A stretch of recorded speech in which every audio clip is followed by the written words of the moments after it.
Well, hello, friends. Here on a little different mission today. My mission today isn't to deal with some lighthearted topic. Lighthearted topic from Jersey. No, today's topic is a little dark and a little deep because you see, this last week I lost my brother. Now, when I say lost, I wish I meant the kind of loss where we were at the mall together and I said, sit right here on this bench.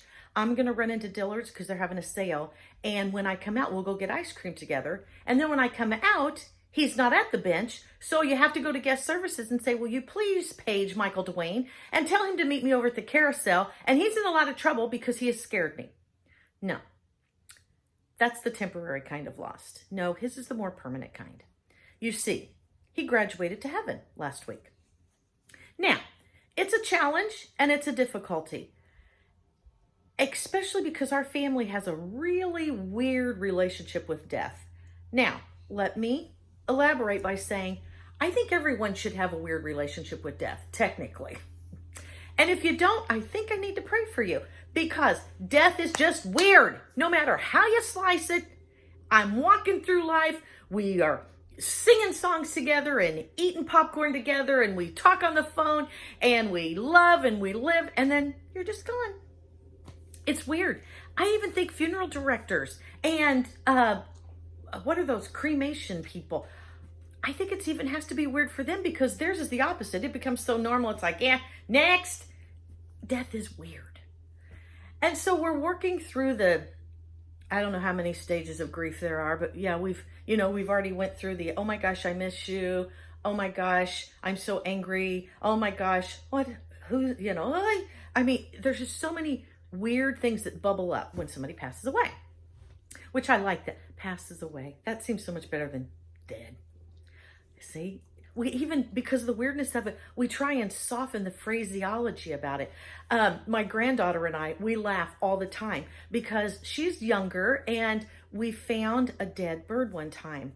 And she goes, Mimi, is it dead? And I said, oh no, honey, it's just resting. Because I didn't want her to now get into this big philosophical debate on death, the final frontier. No, I wanted to soften it. And when she's older and can process better, then I would explain death. But for right now, it's resting. Well, that little turkey, now she teases me all the time. It's like, oh, so is Uncle Mike resting? See, my whole family has a weird relationship with death. Even the grandchildren think it's weird. And so, yeah, my husband took her fishing the other day and she said, oh no, Poppy, if we keep this fish, is it going to have to rest? Yeah. So, like I said, we kind of have a weird processing. It's one that not everybody does. For instance, we find a lot of humor in death. How can you say that? Because one of the ways we process grief in this family is through laughter. Let me tell you a story. My stepdad passed away. He's resting. And we were all very grieved. He was a great man and he loved my kids and he was just a good person.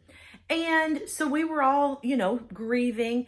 And my mom said, look, I have a cousin and he's an ordained minister and I would really like it if he could do Dutch's funeral. Dutch was my stepdad. And so we're like, oh, that would be very poignant and touching and a family gathering. And oh yeah. And Dutch wanted to be cremated. He didn't want a big deal. So just the immediate family showed up at the cemetery. And so we all get settled in. And fortunately, the cemetery people had already set up some chairs for us. So we were all sit there nicely in our Sunday best. And it's really sad time, isn't it? Yes, it's very sad. And lots of hugs. And we had all gotten quiet. And the minister went to stand up. And my aunt and my cousin showed up. And when they did, in a tribute to my stepdad, they get out of their vehicle and they carry this giant bouquet of balloons. I don't know how many balloons they had. And they had all of these balloons and they're pulling them out of the car and they know that they're late and we hadn't started because we were waiting for them. And they're pulling all these balloons out. My husband looks over and he starts singing, "Send in the clowns." So We knew we were off to a bad start when that's the song you come up with at the funeral. So we're all now giggling, and my aunt and my cousin get out, and they're standing there with their balloons towards the back of the family. And we're all standing there, and the minister starts to speak. And he's like, we loved Dwayne Dutch, and oh, he was a good man. Now, he was a very, very old, the minister. I think he was in his late 80s, early 90s. Old Pentecostal preacher. So he's standing up and he's like, whoo, oh yeah. And Dutch, woo. And we're thinking, the Spirit of God's taking him over. And we're thinking, we don't really know if that's appropriate for the funeral, but hey, if the Spirit of God is leading you, you go, boy. And all of a sudden he's like, oh yeah. And we're thinking, he's starting to get a little groggy. The next thing you know, bam, down he goes, face first, passed out, cold as ice. Down he went. My husband jumped up. My mom jumps up because it was her cousin. She runs up. Oh my God, my cousin, he just died. Oh, he would have really loved it that way, right in the middle of a sermon. Oh, mom's crying, and now my brother's over consoling her. My husband's down loosening the tie of the minister, and he gives us a report. He's not dead. He just passed out. So now we get him set up, and he's sitting up literally against a tombstone. Okay. I would like to take this time on behalf of the family to thank you all for coming. God bless him. He pursued and just kept on, faint or not. He was going to finish what he came for.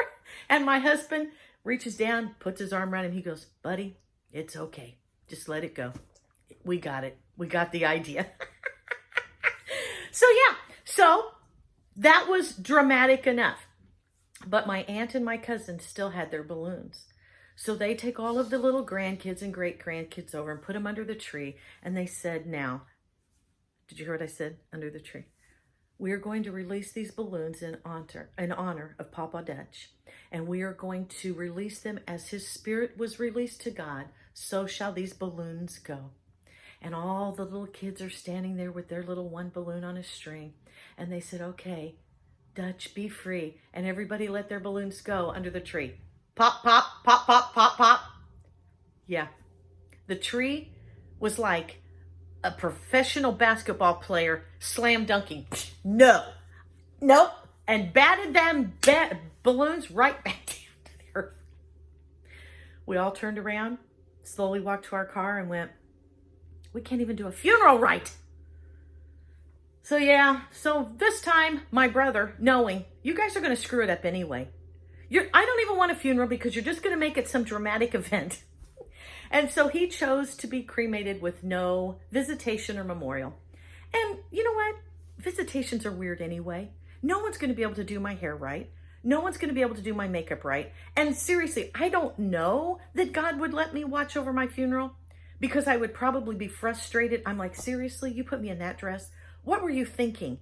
Don't you know that adds 10 pounds? Yeah. And then I'm going to go, who invited them to my funeral? They never liked me. Why are they sobbing now and throwing themselves to the ground as if I was their best friend? They hated me. Yeah. But then there are those people that you go, wow, they did always love me. That's kind of cool. So that's where we're at today. We've said goodbye to my brother, and I know he is rejoicing today. He is free from the pains and ailments and issues that he had because he's in heaven, where there is no sorrow or pain or distress or sickness. I know my mom was waiting at the gate for him because he was always her favorite. Of course. Oh, she's happy. Mikey's home now. I hope that someday, far, far, far away when I go, that she even stops having food with my brother at the buffet of the lamb to come over and go, oh, Stacy's here. Oh, yeah. Hi. Me and Mikey, we're over here. We're at the dessert bar if you need us. No, truthfully, I'm happy. I'm happy because he loved me and I loved him. And I know he's in heaven, which is a great place. And I'll see him again someday. So, that being said, death is just weird. But find the joy past the sorrow. Because that person meant enough in your life that you are sad that they're gone.